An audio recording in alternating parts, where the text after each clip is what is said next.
The year was 2089 when the massive alien vessel appeared in Earth orbit. For decades, humanity had sent signals into space, hoping for a response. Now that response had arrived in the form of the Galactic Council's diplomatic ship. John Martinez adjusted his uniform nervously as the shuttle carried him and 5 other human representatives toward the alien vessel. A career diplomat with 30 years of experience, he had never imagined his greatest challenge would be representing humanity to extraterrestrial life. 2 minutes to docking, the pilot announced. Martinez nodded, glancing at his team. Dr. Kate Wilson, cynobiologist. Major Frank Peters, military liaison. Dr. Alan Wright, physicist. Emma Rodriguez, cultural specialist. And Sam Lee, Earth's foremost linguist. They were as prepared as they could be. But no one could truly prepare for this moment. The shuttle shuddered as it connected with the alien ship. A soft hiss indicated pressure equalization, and then the door slid open. 3 beings waited on the other side. The tallest stood nearly 8 feet high with iridescent blue skin and 4 arms. Beside it, a squat creature with gray scales and large, unblinking eyes. The third appeared almost gaseous, contained within a floating mechanical sphere. "Welcome, humans," the tall blue being spoke in perfect English. "I am Zekesthal, representative of the Galactic Council. We have been observing your species for some time." Martinez stepped forward. "On behalf of Earth and all humanity, we thank you for this meeting." Zekesthal gestured with its upper set of arms. "Follow me to the council chamber. The others are waiting." The humans exchanged glances before following their guide through corridors that seemed to shift and change as they walked. The architecture defied Earth physics, with rooms that appeared larger inside than outside. The council chamber was a vast circular room with tiered seating surrounding a central platform. Beings of various shapes, sizes, and compositions occupied most seats. Some were recognizably biological, others mechanical, and a few defied easy categorization. "The human delegation," Zekesthal announced, directing them to the central platform. Martinez felt dozens of alien eyes studying him. He maintained his diplomatic composure despite his racing heart. A being composed of what appeared to be living crystal addressed them. "I am High Counselor Krell. For 50,000 cycles, the Galactic Council has maintained order among spacefaring civilizations. Your species has developed faster than most. We have come to formalize your status within galactic society." Martinez bowed slightly. "We are honored and look forward to learning from your collective wisdom." Murmurs rippled through the chamber. Not all sounded pleased. "Primitive bipeds," one voice said loud enough to be heard. "They've barely mastered fusion power." Krell raised an appendage for silence. "Humanity has shown remarkable adaptability and technological progress. However, all new species must earn their place. The Council has voted on your status." A holographic document appeared before Martinez. "This agreement outlines the terms of Earth's probationary membership," Krell continued. "You will restrict your expansion to your home system for the next 100 years. Your technology development will be supervised. Resources from other systems will be allocated to you as the Council deems appropriate." Martinez read the document carefully. The restrictions were severe. Humanity would essentially become a client species, dependent on Council approval for nearly everything. "Is there room for negotiation?" he asked. "The terms are standard for species at your development stage," Zekesthal said dismissively. "This is quite generous." Martinez looked at his team. Kate Wilson frowned. Major Peters' face had hardened into a mask. The others showed similar concerns. "I see," Martinez said finally. The Council waited expectantly as Martinez considered the document. The chamber grew quiet. Without signing, Martinez simply stood straight, nodded once to the assembled Council, and turned away. "Ambassador," Krell called. "The agreement requires your acknowledgement." Martinez paused and looked back. "We appreciate your time, High Counselor. We will need to consult with our government." With that, He and his team walked toward the exit, their footsteps echoing in the suddenly silent chamber. As the door closed behind them, the council members exchanged nervous glances. This wasn't how first contact usually went. The humans were supposed to be grateful, intimidated, compliant. They had just walked away. And somehow, the Galactic Council knew they might be in trouble. 5 years had passed since humanity's first meeting with the Galactic Council. Lieutenant Susan Miller stood on the bridge of the EDS Pathfinder, Earth's newest diplomatic vessel. Her orders were simple: greet the Council inspection team with courtesy, but reveal nothing important. Council ship approaching, Lieutenant, reported Officer Gary Winters from his station. Miller nodded. Open communications channel. The view screen flickered to life, revealing the angular face of Counselor Krell. The crystalline being seemed even more rigid than in the recordings Miller had studied. Lieutenant Miller, we are here for our scheduled inspection of your solar system, Krell stated without preamble. Please prepare to receive our delegation. Of course, Counselor. We're honored by your visit, Miller replied with practiced diplomacy. We have prepared Docking Bay 3 for your shuttle. 2 hours later, Miller led the Council representatives through the Pathfinder. The delegation included Krell, 2 assistant counselors, and a team of technical specialists who barely concealed their eagerness to examine human technology. Your vessel seems quite advanced for a species under development restrictions, noted Pelthak, a reptilian being who headed the technical team. Miller smiled politely. We've made some modest improvements to our existing designs. Modest was an understatement. In the 5 years since first contact, humanity had quietly accelerated their technological development at a pace that would have alarmed the Council had they known the full extent. We would like to conduct scans of your propulsion systems, Pelthak said. I'm afraid those areas are off limits during this visit, Miller replied. Security protocols. I'm sure you understand. The alien's scales darkened in what Miller recognized as frustration. After the tour, Miller escorted the delegation to a conference room where refreshments waited. As they settled, Krell placed a data device on the table. Our long-range scans have detected human activity in the Proxima Centauri system, Krell said bluntly. This violates the terms we established. Miller took a sip of water before responding. The Council's terms were never accepted by Earth, Counselor. Ambassador Martinez returned without signing your agreement. A formality, Krell dismissed. The terms apply to all the merging species. We respectfully disagree, Miller said. Humanity has chosen to determine its own path of development. The temperature in the room seemed to drop several degrees. This is unprecedented, hissed one of the assistant counselors. No species has ever refused council guidance. Miller remained calm. Perhaps it's time for new precedents. Krell's crystalline form glinted harshly under the conference room lights. Our scans also suggest you have developed shielding technology beyond your supposed capabilities. We value our privacy, Miller replied simply. The Council demands you cease expansion immediately, Krell said, voice hardening. Your colony in Proxima Centauri must be dismantled. Miller stood slowly. Counselor, I've been authorized to inform you that Earth will not be accepting directives regarding our development or expansion. This is outrageous. Pelthak slammed a clawed hand on the table. The Council can impose sanctions. We can blockade your system.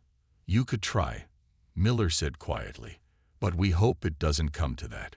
Humanity wishes peaceful relations with all galactic species. Peace requires order, Krell stated. Order requires compliance. Miller walked to the viewport, gazing at the stars. We have a different perspective. Now, would you like to continue your approved tour, or would you prefer to return to your vessel? That evening, after the Council delegation had departed, Miller sent her report to Earth Command. The Council's threats had been expected. So was their shock at finding humans unwilling to fall in line. Within a week, all human representatives began withdrawing from Council space. Trade outposts closed. Diplomats returned home. The Council's confused messages went unanswered. Humanity wasn't running away. they were preparing. 15 years had passed since humanity's first encounter with the Galactic Council. In the Grand Council chamber, the atmosphere was tense as Councillor Drelnax addressed his colleagues. The humans have closed their final embassy on Rigel 7. Drelnax reported, his tentacle-like appendages waving with agitation. Every human has now withdrawn from Council space. High Councillor Krell's crystalline form shimmered with what appeared to be satisfaction. Good riddance. They were troublesome from the beginning. Drelnax moved closer to the center of the chamber. With respect, High Councillor, I believe this development should concern us. Laughter rippled through the council chamber. A large, insectoid representative clicked her mandibles in amusement. The primitive species is retreating to its home system. This is cause for celebration, not concern. Drelnax persisted. They aren't retreating. They're withdrawing systematically and purposefully. Our intelligence suggests they've been planning this for years. On the screens surrounding the council chamber, images appeared showing abandoned human outposts, empty trading stations, and vacant embassies. Each looked as if it had been carefully closed down, leaving nothing of value behind. The humans have removed all their technology and personnel, Drelnax continued. They've canceled all trade agreements. They've even taken their art from our museums. This caught the attention of several councillors who had previously seemed disinterested. Why would they do this? Asked a gaseous entity contained in a floating mechanical sphere. Before anyone could answer, the chamber's doors opened. Commander Eric Foster, the last human diplomatic representative in council space, entered and walked to the center platform. His uniform was crisp, his expression neutral. Commander Foster, Krell acknowledged reluctantly. We were just discussing your species' unusual behavior. Foster nodded. I've come to deliver a message from Earth government. The council chamber fell silent as Foster activated a small device. A hologram appeared showing a simple document. Earth and all human colonies hereby formally withdraw from all interactions with the Galactic Council. Foster read. We wish you well, but we must follow our own path. This concludes our official relations. Krell's crystalline form darkened. You cannot simply withdraw from galactic civilization. We already have, Foster replied calmly. This is merely the formal notification. Is this because we wouldn't grant you advanced status? Demanded a councillor from the upper tier. Such petulance is unbecoming of a spacefaring species. Foster shook his head. This isn't about status. It's about incompatible values. You demand conformity.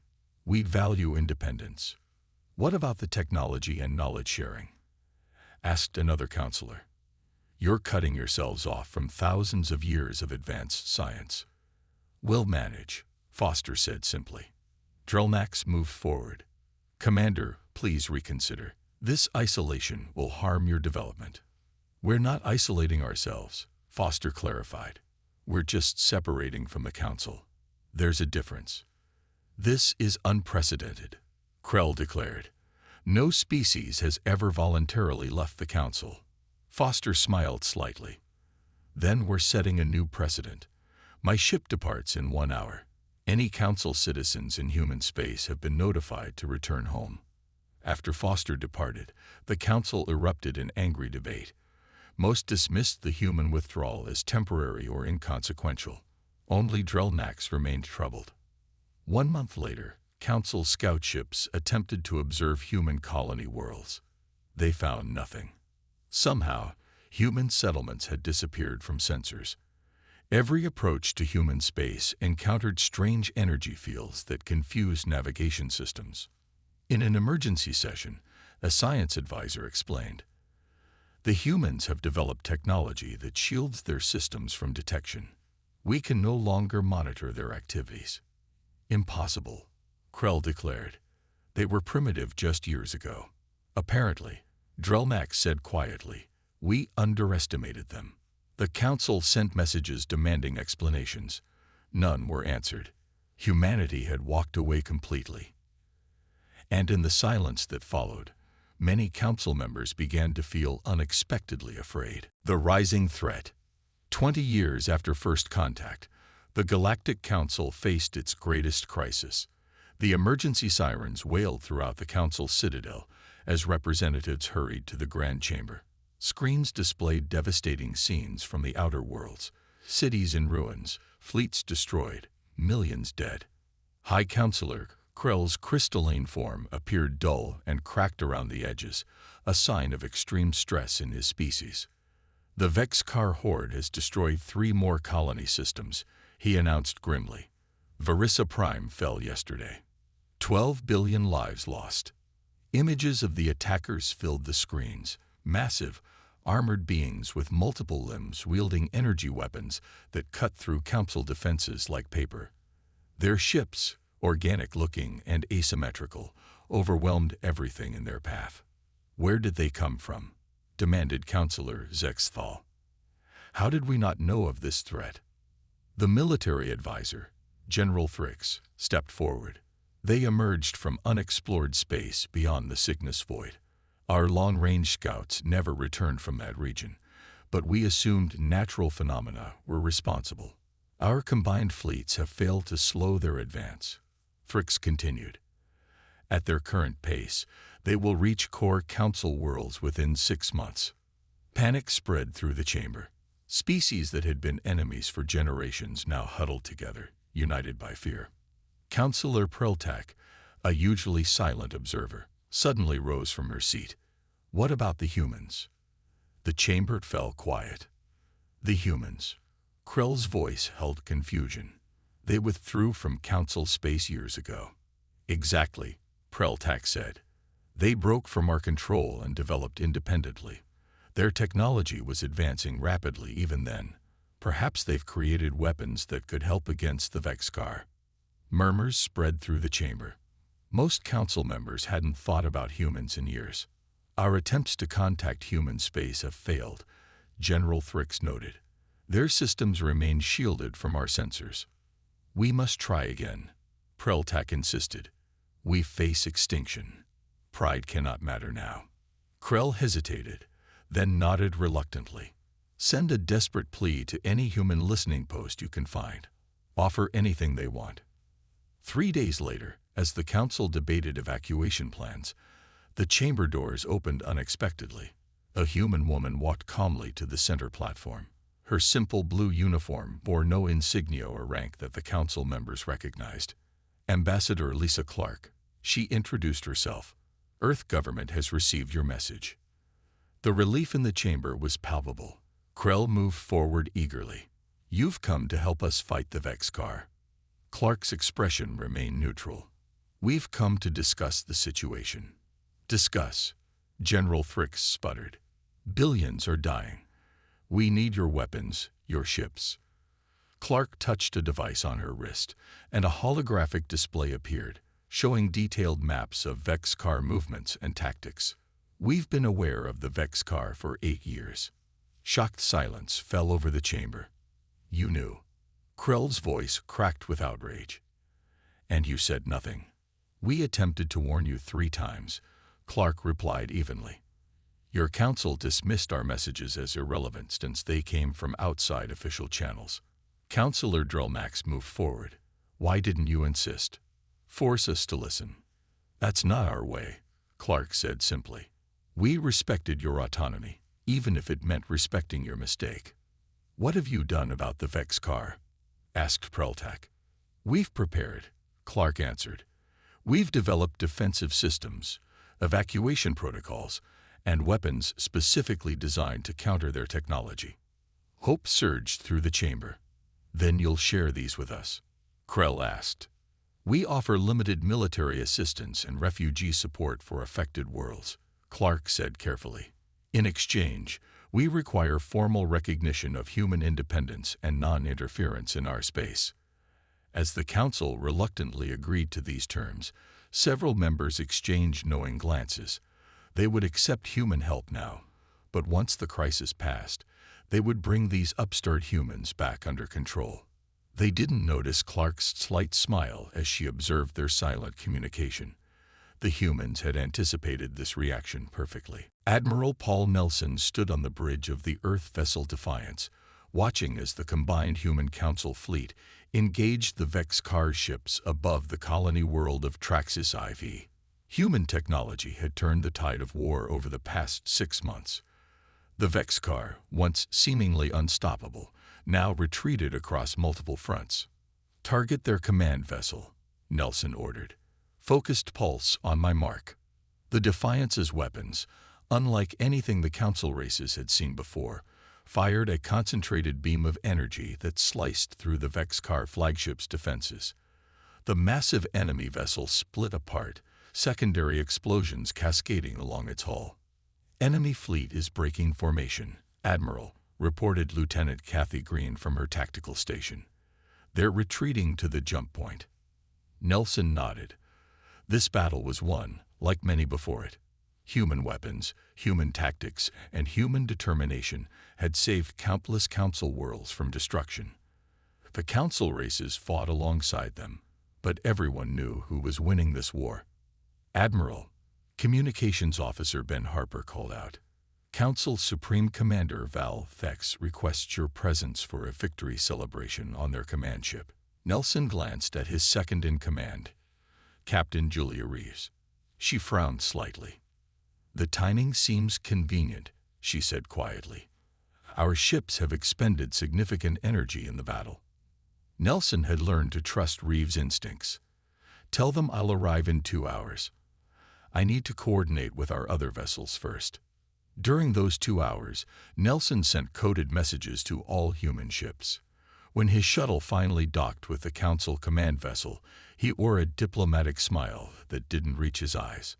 The Council ship's Grand Hall was filled with representatives from a dozen species. They cheered as Nelson entered. Supreme Commander Val Thex, a tall, 4-armed being with metallic blue skin, approached with a ceremonial drink. "To our human allies," Val Thex proclaimed, "without whom we would surely have fallen to the Vex-Car menace." Nelson accepted the drink but didn't consume it. "The war isn't over yet, Commander. The Horde is weakened, not defeated." Val Thex's expression shifted almost imperceptibly. "Of course, but we must celebrate our victories while we can." As the celebration continued, Nelson noticed Council security personnel quietly moving into position around the room. Tech specialists were absent from the gathering, likely manning control stations elsewhere on the ship. Nelson's communication device vibrated against his wrist, a warning from the Defiance. "Massive energy buildup detected around our fleet. They're activating some kind of containment field." Nelson set down his untouched drink. "If you'll excuse me, Commander. I need to check in with my ships." Val Thex stepped into his path. "No need, Admiral. Your fleet is being secured as we speak." The pretense disappeared. Council security personnel drew weapons. Around the room, the celebrating officials now watched with cold calculation. "Secured?" Nelson asked, though he already knew. Val Thex straightened to his full height. "The Council has determined that human technology is too powerful to remain independent. Your ships are being immobilized by an energy net designed specifically for this purpose. Your weapons and drive systems will be studied and integrated into Council control." Nelson smiled, surprising the commander. "We suspected you might try something like this," Nelson said calmly. "That's why we never showed you our true capabilities." Alarms suddenly blared throughout the Council ship. On the view screens, the impossible was happening. Human vessels were simply disappearing from the energy net. "What is this?" Val Thex demanded. "No technology can escape that containment field." "Apparently, ours can," Nelson replied. He touched his communication device. "Defiance, execute Phoenix Protocol." Before the stunned Council representatives, Nelson's form shimmered and then vanished, a holographic projection all along. The real Nelson had never left his ship. Throughout Council space, human vessels activated previously unused drive systems and vanished. Trade routes to human space suddenly collapsed as navigation beacons went dark. Communication channels fell silent. The final message, broadcast across all Council frequencies, was simple. "We gave you a chance. You've made your decision. Don't follow us." The Galactic Council had betrayed humanity, and now they would face the consequences of that choice alone. The Reckoning. 50 years had passed since humanity walked away from the Galactic Council and their betrayal. The great chamber of the Council Citadel, once a place of order and ceremony, now stood damaged and dim. Emergency power barely illuminated the faces of the remaining counselors. High Counselor Peltak, the last surviving member of the original council that had first encountered humans, addressed the desperate gathering. "The Vexkar have taken the Procyon system," she announced, her voice wavering. "That makes 17 core worlds lost in the past month alone." The silence that followed was heavy with despair. What remained of the once mighty council fleet had been shattered in the last engagement. Billions of citizens from dozens of species had already perished. "The evacuation of Arcturus Station cannot proceed," reported General Kivlat. "The Vexkar blockade is complete. 20 million souls are trapped there." A counselor from the lower tiers spoke up, voice bitter. "If the humans were still with us." "The humans abandoned us," interrupted another. "As they should have. We tried to enslave them after they saved us." Peltak raised her hands for silence. Recriminations serve no purpose now. "We must find a solution." "There is no solution," General Kivlat said flatly. "Our military analysts project complete conquest of all council space within 60 days. As the grim reality settled over the chamber, a junior aide rushed in, breathing heavily. "High Counselor, a ship has appeared in orbit. It's human." The chamber erupted in chaos. After 50 years of complete silence, after their bitter parting, why would humans appear now? "They've sent a message," the aide continued. "A single representative requests permission to address the council." Hope warred with suspicion as the council debated briefly before granting permission. Minutes later, a human woman in a simple gray uniform walked calmly into the chamber. Despite the dire circumstances, she moved with confidence, seemingly unconcerned by the damaged surroundings. "I am Captain Grace Wilson of the Earth Diplomatic Corps," she announced. "I bring a message from the Human Alliance." "Human Alliance?" Peltak questioned. "You formed your own council." "Not exactly," Wilson replied. "We found others who shared our values. Independent species beyond council space who also refuse to submit to your control. We've built something different." General Kivlat stepped forward. "Have you come to gloat as we face extinction?" Wilson's expression remained neutral. "I've come with an offer. We've developed technology that can effectively neutralize the Vexkar threat. We're prepared to provide sanctuary for your peoples." A surge of hope rushed through the chamber, quickly followed by suspicion. "What's the price?" Peltak asked directly. "Recognition that the old order has failed," Wilson answered. "The council system will not continue. Each species that accepts sanctuary will become an independent member of our alliance, with equal rights and responsibilities." "You want us to submit to human rule?" a counselor shouted. Wilson shook her head. "We don't rule the alliance. We helped create it, but all members have equal voice. It's the governance system we wanted from the beginning, one based on cooperation rather than control."